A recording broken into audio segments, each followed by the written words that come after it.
The rain fell in sheets across the parking lot of Arbor Glen Apartments, turning the pavement into a mirror of broken streetlights. Marcus Webb stood in the hallway in the middle of the night, his 7-year-old daughter, Lily, pressed against his leg, watching two maintenance workers stack their belongings beside the elevator. A plastic bin of Lily's drawings sat on top of a garbage bag filled with clothes. The building manager read from a clipboard without looking up, citing lease violations Marcus had never committed. When Marcus asked for just one more night so his daughter could sleep in a bed, the manager shook his head and walked away. Lily tugged her father's sleeve. She didn't cry. She just whispered, "Daddy, did we do something wrong?" Marcus had no answer. He picked up what he could carry and led her toward the stairs. High above downtown Chicago, in a corner office wrapped in floor-to-ceiling glass, Catherine Aldridge signed her name on document after document. The papers blurred together after a while. Lease terminations, vendor contracts, liability waivers, acquisition proposals. Each signature carried weight she had trained herself not to feel. At 34, Catherine had built Aldridge Property Group from her father's modest holdings into one of the Midwest's most aggressive real estate firms. She wore her authority like armor, tailored blazers and measured words. Every decision filtered through profit margins and legal exposure. She worked late because the next day's board meeting required her full attention. The Ashford Tower deal was worth $80 million. Nothing could jeopardize it. Her assistant, Derek, knocked twice before entering. He carried a leather folder and a cup of coffee she hadn't asked for. Catherine appreciated efficiency over thoughtfulness, but she accepted both. Derek placed the folder on her desk and hesitated, his finger resting on a yellow tab near the bottom of the stack. "This batch includes the Arbor Glen clearances," he said. 14 units flagged for expedited removal. Catherine flipped to the section without comment. Arbor Glen was a mid-tier property on the northwest side, recently acquired as part of a larger portfolio purchase. The building needed renovation before it could be repositioned for higher-income tenants. That meant clearing problematic leases, the ones with late payments, noise complaints, unauthorized occupants. Standard procedure. Standard. "Legal reviewed these?" she asked. "All signed off. But there's one case, Unit 714. The violation is listed as unauthorized subletting, but the documentation is thin. I thought you might want to take a look." Catherine scanned this page. The tenant had been in the unit for 3 years. Rent paid on time until 2 months ago when he lost his job at a manufacturing plant that had closed without warning. The subletting claim came from an anonymous complaint, unverified by management. "Is the violation legitimate?" she asked. The regional manager says yes, but there's no photographic evidence, no secondary lease agreement, nothing concrete, just the complaint and a follow-up inspection that found a sleeping bag in the living room. A sleeping bag. Apparently, his daughter sometimes sleeps there when she's scared. The inspector interpreted it as evidence of another occupant. Catherine closed the folder. She understood what Derek was doing. He wanted her to pause, to ask questions, to treat this as something other than a line item on a spreadsheet. But sentiment had no place in asset management. If she second-guessed every eviction, the company would collapse under its own hesitation. "If legal approved it, process it," she said. "We can't delay the Ashford timeline for edge cases." Derek nodded slowly. "Understood. I just wanted to flag it." "You did. Now move on." After he left, Catherine returned to her signatures. She didn't think about Unit 714 again. She didn't picture the man standing in a hallway at midnight, holding his daughter's hand, watching strangers handle their possessions. She didn't imagine the rain or the cold or the look on a child's face when everything familiar disappears. Catherine Aldridge had learned long ago that imagination was a liability. She built her empire on facts, numbers, outcomes. Everything else was noise. She signed the last document and gathered her coat. The office was silent except for the hum of climate control. Chicago glittered below her like a circuit board, millions of lives reduced to points of light. Catherine had worked her way up from nothing. Her father's company had been failing when she took over at 26. She had no patience for people who blamed circumstance for their failures. Success required sacrifice, discipline, the willingness to make hard choices without flinching. Her driver waited in the basement garage. Catherine checked her phone on the ride home, scrolling through emails and market updates. The Ashford deal was on track. Her legal team had neutralized the last environmental objection. By next month, demolition permits would be approved and construction would begin. She arrived at her penthouse in the Gold Coast just after midnight. The apartment occupied the entire top floor of a pre-war building she had renovated 3 years earlier.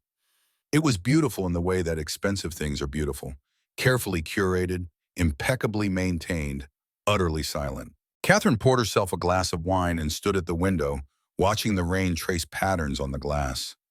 She thought about the next day's board meeting, about the questions she would face, about the answers she had already prepared.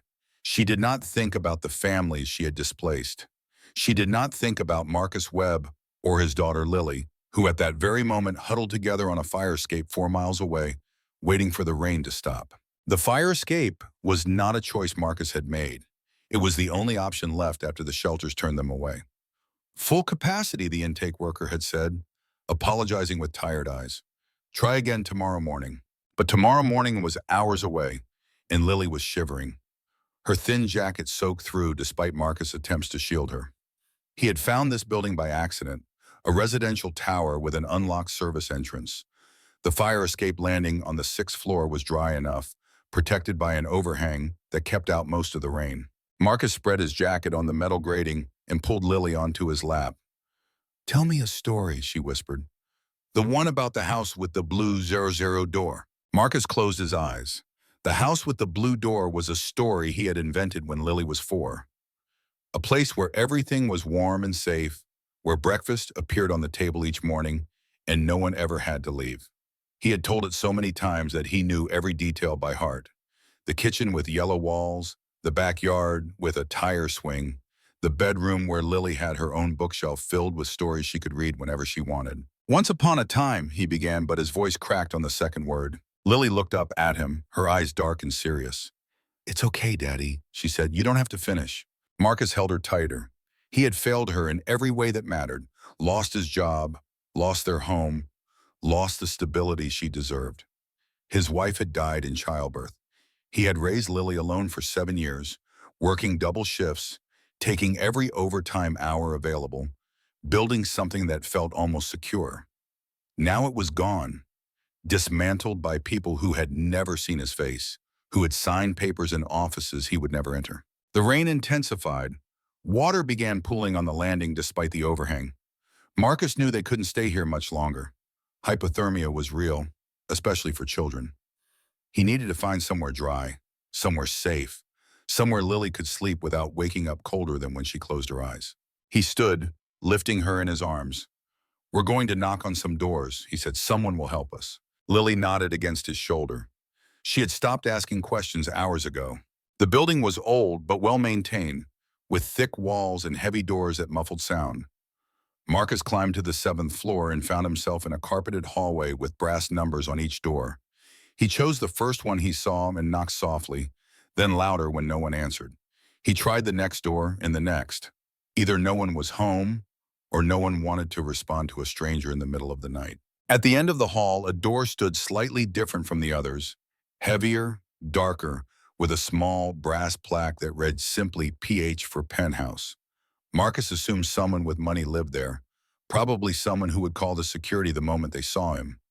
But Lily was shaking now, her lips tinged with blue, and Marcus had no pride left to protect. He knocked for a long moment.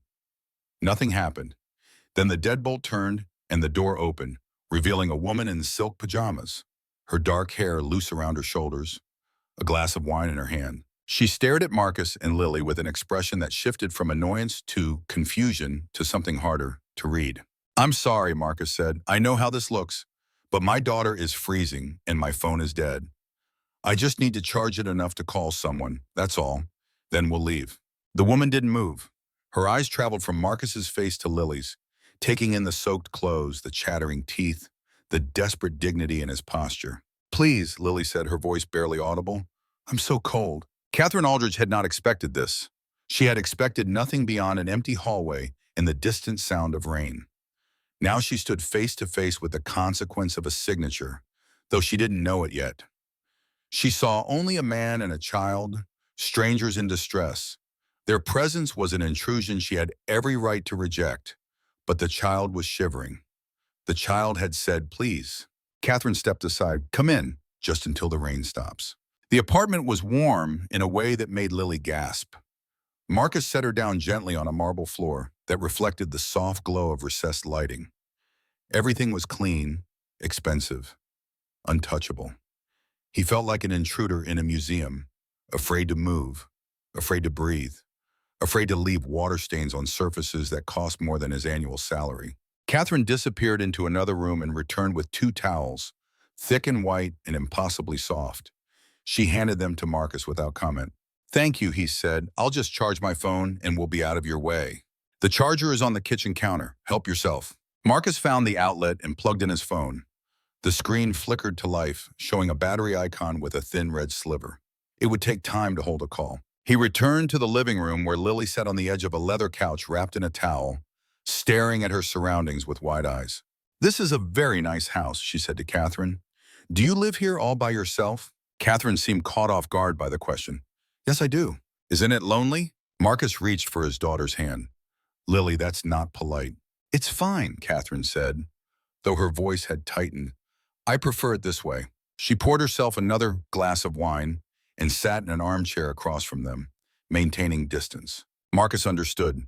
He was a stranger in her home, uninvited, unwelcome.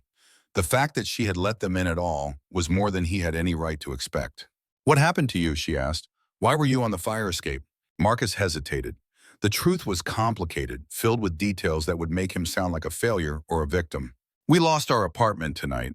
The shelters were full. We had nowhere else to go." Catherine's expression didn't change. "Lost your apartment? How?" "Eviction. They said I violated my lease, but I didn't. I've been there 3 years, paid every month until 2 months ago when the plant closed. I was looking for work. I had a few leads, but they didn't give me time." Something flickered in Catherine's eyes. Recognition, perhaps, or something closer to discomfort. "You can stay tonight," she said abruptly. "One night only. There's a guest room down the hall. Your daughter looks like she needs sleep." Marcus started to protest, then stopped. Pride was a luxury he couldn't afford. Lily was exhausted, her eyelids drooping, despite the unfamiliar surroundings.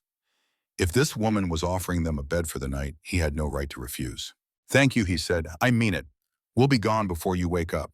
"See that you are." Catherine showed them to the guest room, a space larger than their entire apartment had been, with a bed piled high with pillows and a window overlooking the city lights.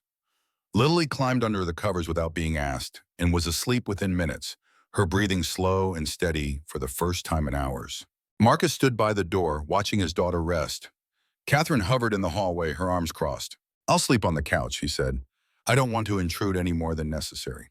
"The couch is fine." She brought him a blanket and a pillow, placing them on the cushions without ceremony. Marcus sat down, feeling the leather give beneath him.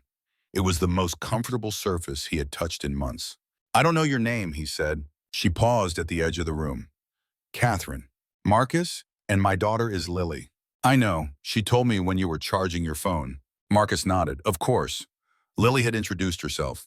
She had always been braver than him, more willing to trust. "Good night, Marcus," Catherine said. "I hope tomorrow is better for you." "Thank you for everything." She disappeared down the hall. Marcus lay back on the couch and stared at the ceiling, listening to the rain against the windows. He didn't understand why she had helped them. People like her didn't help people like him, but he was too tired to question it.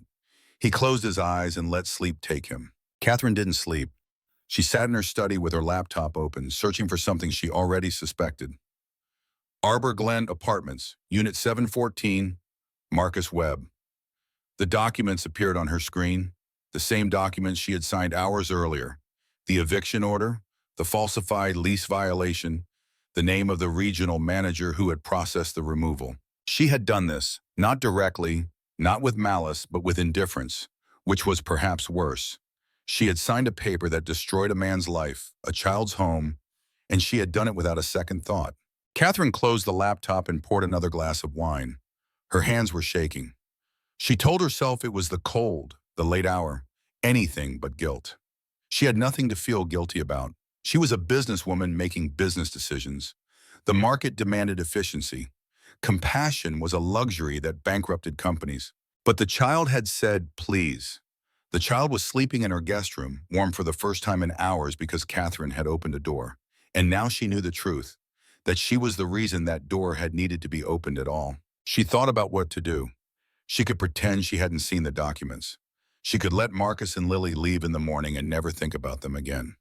The eviction would stand. The Ashford deal would proceed. Her life would continue exactly as planned. Or she could look deeper. She could examine the evidence that Derek had flagged.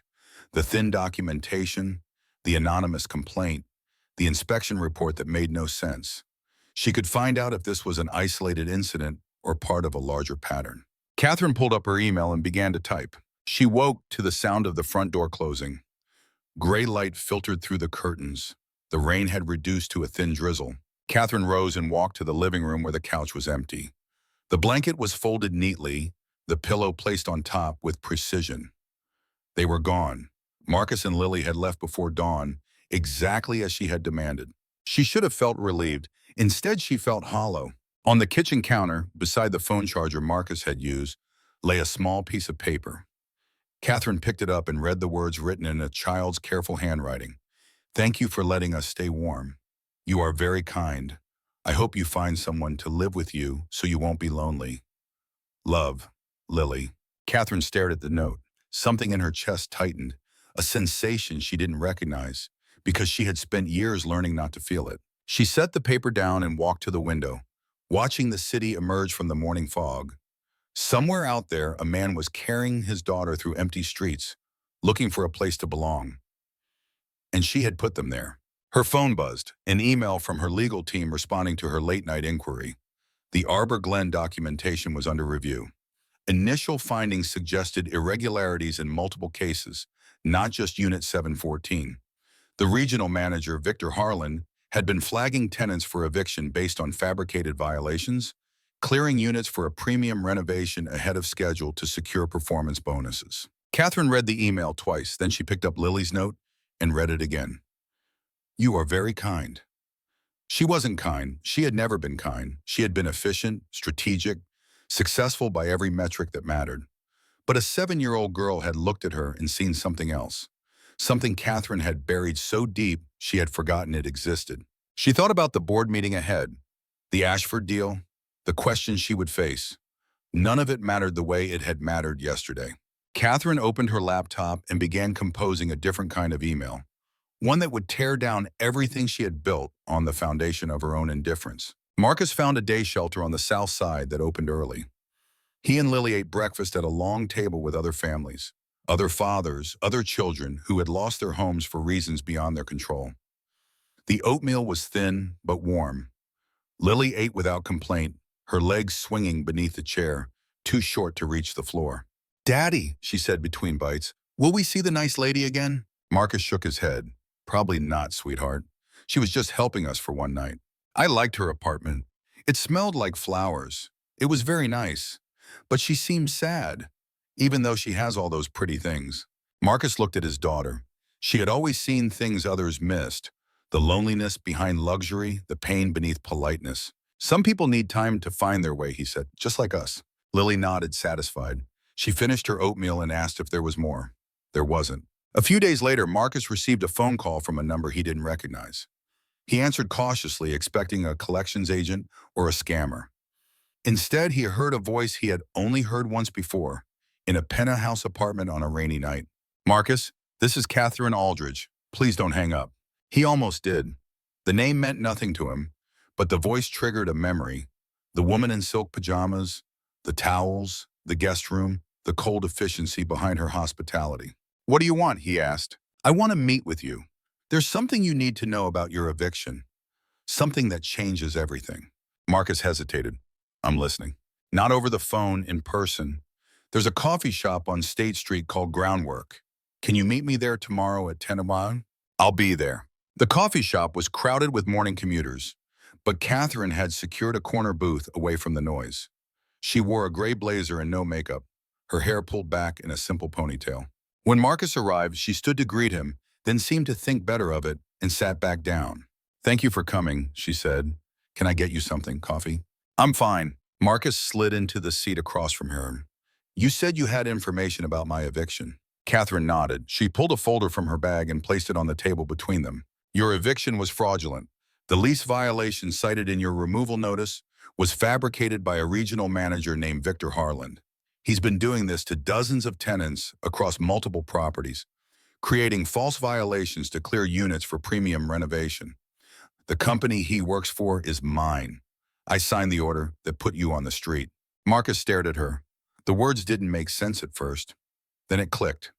The woman who had opened her door to a freezing child was the same woman who had made that child homeless in the first place. You, he said, you did this to us. Not intentionally, not knowingly, but yes, the responsibility is mine. Marcus's hands clenched beneath the table. Why are you telling me this? He asked. Because I'm going to fix it. I'm presenting evidence to my board of directors this afternoon. Victor Harlan will be terminated and referred for criminal investigation. Every tenant he displaced illegally will be offered reinstatement with full compensation, including you. And what do you get out of it? Catherine looked down at her hands. Nothing good. The board will likely remove me from my position. The company's stock will drop. My reputation will be destroyed. She met his eyes. But none of that matters. I made a choice without thinking about who it would hurt. Now I'm making a different choice. Marcus didn't know what to say. He hadn't expected honesty. He hadn't expected accountability from someone who had everything to lose. Why does this matter to you? He asked. You don't know me. You don't owe me anything. Catherine reached into her pocket and pulled out a folded piece of paper. Marcus recognized it immediately. The note Lily had left on the counter the morning they left. Your daughter wrote that I was kind, Catherine said. She was wrong. I've never been kind. I've been ruthless and calculating and blind to anything that didn't serve my interests. But when I read her words, I realized that I didn't want her to be wrong. I wanted to become the person she thought I was. She slid the note across the table. I can't undo what happened to you, but I can make sure it doesn't happen to anyone else, and I can try to help you rebuild what I destroyed. Marcus looked at the note, at his daughter's careful handwriting. Maybe people were capable of becoming something new. Okay, he said, I'll hear you out. The board meeting lasted 4 hours.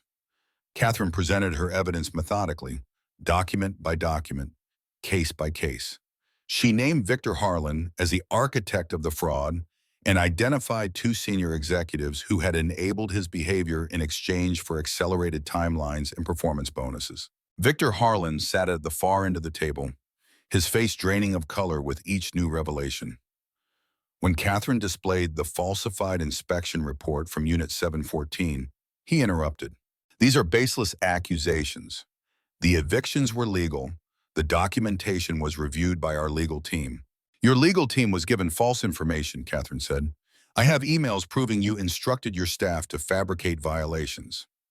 I have witness statements from maintenance workers who were told to report non-existent damage. And I have financial records showing that you received bonuses tied to the number of tenants you removed ahead of schedule. She clicked to the next slide. A spreadsheet appeared listing 63 families who had been illegally evicted over an 18-month period. Names, addresses, dates, children, elderly, veterans. This is the cost of our efficiency, Catherine said.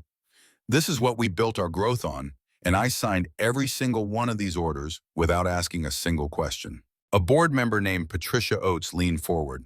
What are you proposing, Catherine? That we admit liability and invite 100 lawsuits? I'm proposing that we do the right thing. Reinstate every tenant who wants to return, compensate those who don't, fire Victor Harlan and anyone else who participated in the fraud, and accept that the consequences, whatever they are consequences we earned. That would destroy the company's stock price. Probably, but it might also save the company's soul. Victor Harlan stood abruptly. This is absurd. Catherine Aldridge is trying to protect herself by blaming subordinates. She signed those orders. She approved those evictions. If anyone belongs in front of a judge, it's her. You're right, Catherine said quietly. I signed them. I approved them. And I'm standing here today accepting responsibility for that. Are you prepared to do the same? The room went silent.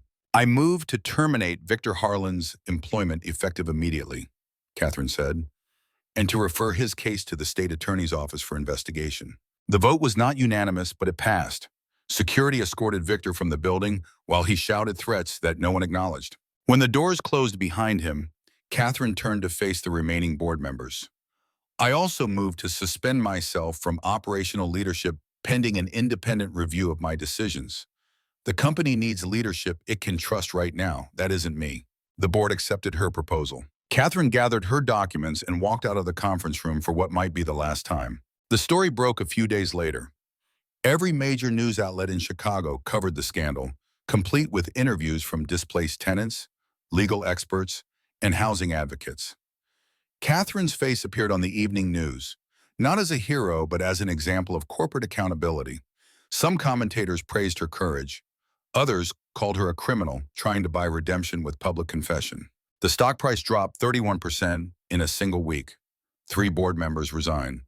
The Ashford Tower deal collapsed when investors withdrew their funding. On the 4th day after the story broke, she received a call from her attorney. Victor Harlan had been arrested on 12 counts of fraud, forgery, and unlawful eviction. 2 of his former colleagues had agreed to testify against him. "That's good news," Catherine said. "What about the tenants?" "We've reached settlements with 41 families so far. Most are taking the compensation packages. A few want to return to their units." "And Marcus Webb?" There was a pause. "He hasn't responded to our outreach. His file shows he's still at the transitional shelter." Catherine thanked her attorney and ended the call. She sat for a long time staring at the window. Then she picked up her phone and dialed a different number. "Marcus, it's Catherine. I know you don't owe me anything, but I'd like to see you if you're willing. There's something I want to say in person." She found him at the shelter, sitting on a bench outside while Lily played on a rusted swing set nearby. He looked tired, worn down by weeks of uncertainty, but his eyes were clear. "You shouldn't be here," he said. "People recognize your face now." "I don't care about that." Catherine sat down beside him, leaving a respectful distance. "I came to tell you that Victor Harlan was arrested. The investigation is ongoing, and every family he displaced is being offered full restitution." "I heard your lawyers called." "You didn't call back." Marcus shrugged. "I wasn't sure what to say. It's not their money, it's my money, and it's not charity. It's what you're owed." He turned to look at her. "Why do you keep doing this? You already blew up your company. You already told the truth. You don't have to keep showing up." Catherine watched Lily on the swing, pumping her legs, reaching for the sky. "Because I'm not doing this for you. I'm doing it for me. I spent my whole life believing that success meant winning, accumulating, protecting what I had. I never stopped to ask what any of it was for. Then your daughter left me a note saying I was kind, and I realized I had never once in my life earned that word." She paused. "I want to earn it now. I want to be someone who deserves what she wrote." Marcus was quiet for a long moment. "She asks about you, Lily. She wants to know if the nice lady with the flowers is okay." "What do you tell her?" "That you're figuring things out, same as us." Catherine nodded. "I'd like to help you find a place to live, a real place, not a shelter. I have resources I'm not using if you'll let me." Marcus studied her face, looking for something. Whatever he found seemed to satisfy him. "Okay," he said, "but I'm paying rent. I'm not taking handouts." "Fair enough." Lily ran over, breathless from swinging. She saw Catherine and stopped, her face breaking into a wide smile. "You came back. Daddy said you were busy saving people." Catherine felt something crack open in her chest. "I'm not saving anyone. I'm just trying to fix my mistakes." "That's what heroes do," Lily said matter-of-factly. "They make mistakes and then they fix them. That's why they're heroes." She climbed onto the bench between them and took Catherine's hand without asking permission. Catherine looked at Marcus, unsure what to do. He shrugged. "She likes you. Can't explain it, but she does." Catherine looked down at Lily's small fingers wrapped around her own.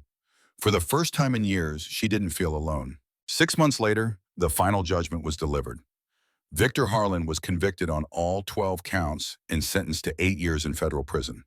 His co-conspirators received lesser sentences in exchange for their cooperation. The Aldridge Property Group, now under new leadership, established a tenant protection fund and implemented mandatory oversight for all eviction proceedings. Catherine was cleared of criminal liability, but permanently removed from executive leadership. She sold her shares in the company and used the proceeds to establish a housing advocacy organization. Marcus moved into a 2-bedroom apartment in a neighborhood with good schools and safe parks. He found work as a supervisor at a construction company, a connection Catherine had made without his knowledge. When he found out, he called her to complain. "I told you I don't want charity." "It's not charity. You're qualified. They needed someone. I just made an introduction." He couldn't argue with that. They started meeting for coffee once a week, then twice. Lily joined them on weekends, filling the silence with questions about everything. Catherine answered every question seriously, as if a 7-year-old's curiosity deserved the same respect as a board member's inquiry. She's good with her, Marcus observed one afternoon, watching Catherine help Lily with homework. Children are terrifying, Catherine admitted. They see through everything. Marcus laughed. Lily knew you were sad the first night she met you. Took me weeks to figure out the same thing. I wasn't sad, I was empty. There's a difference.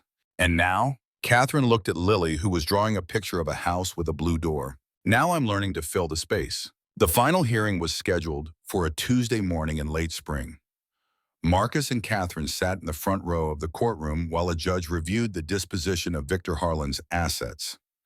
As part of his sentence, Harlan was required to pay restitution to his victims. When Marcus' name was called, the judge read a figure: 147,000 shillings, lost wages, relocation costs, emotional damages, and punitive compensation.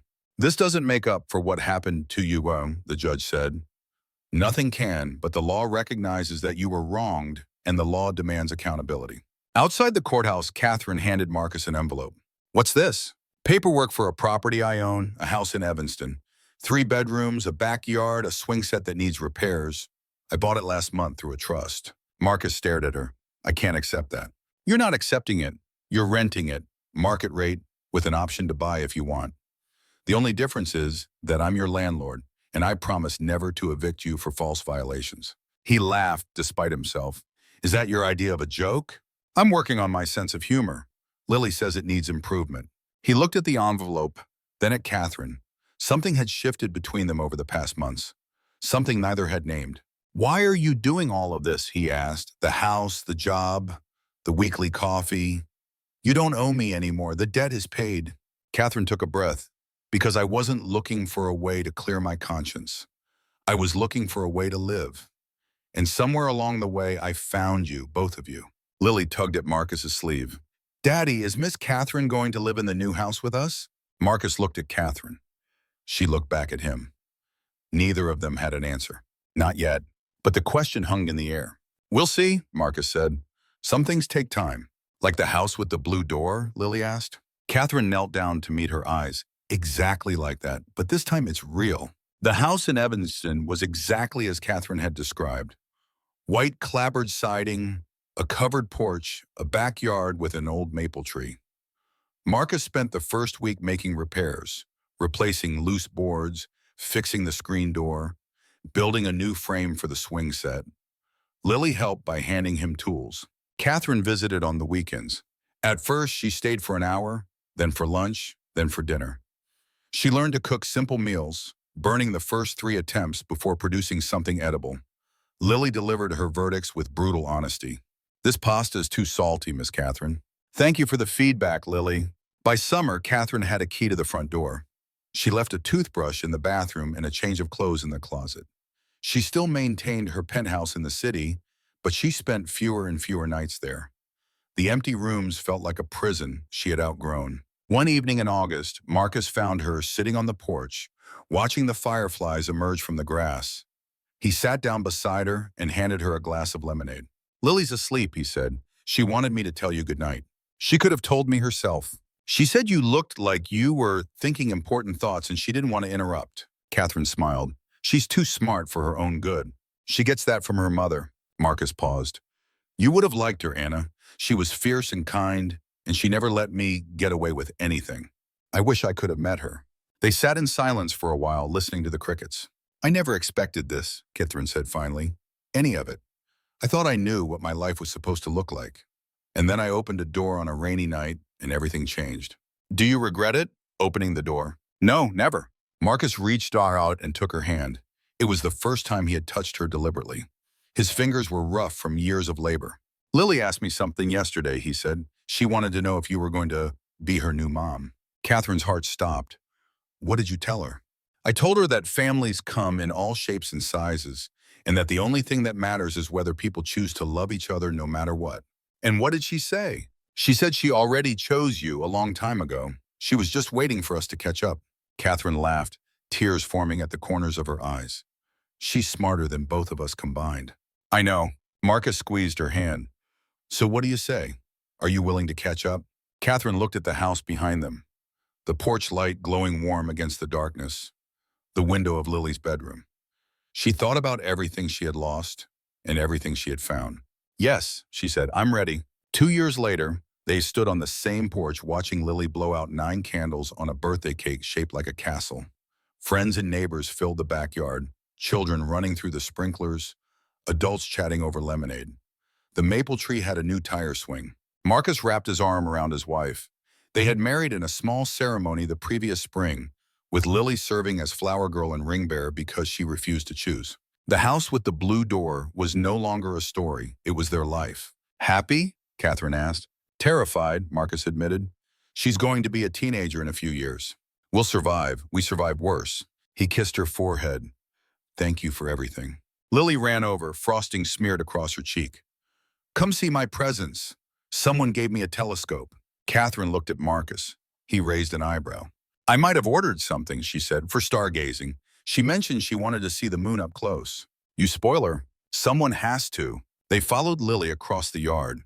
The sun was setting over the rooftops, painting the sky in shades of gold and rose. And somewhere in the universe, a door that had opened on a rainy night remained open still, leading to a home that had chosen them. A family that had found its way, a love that had grown from the wreckage of everything they thought they knew. Some stories begin with tragedy. This one began with a knock in the darkness in a child who believed in kindness. In the heart-wrenching tale of Marcus Webb and his daughter Lily, evicted on a stormy night, we witnessed the profound transformation sparked by a single act of kindness.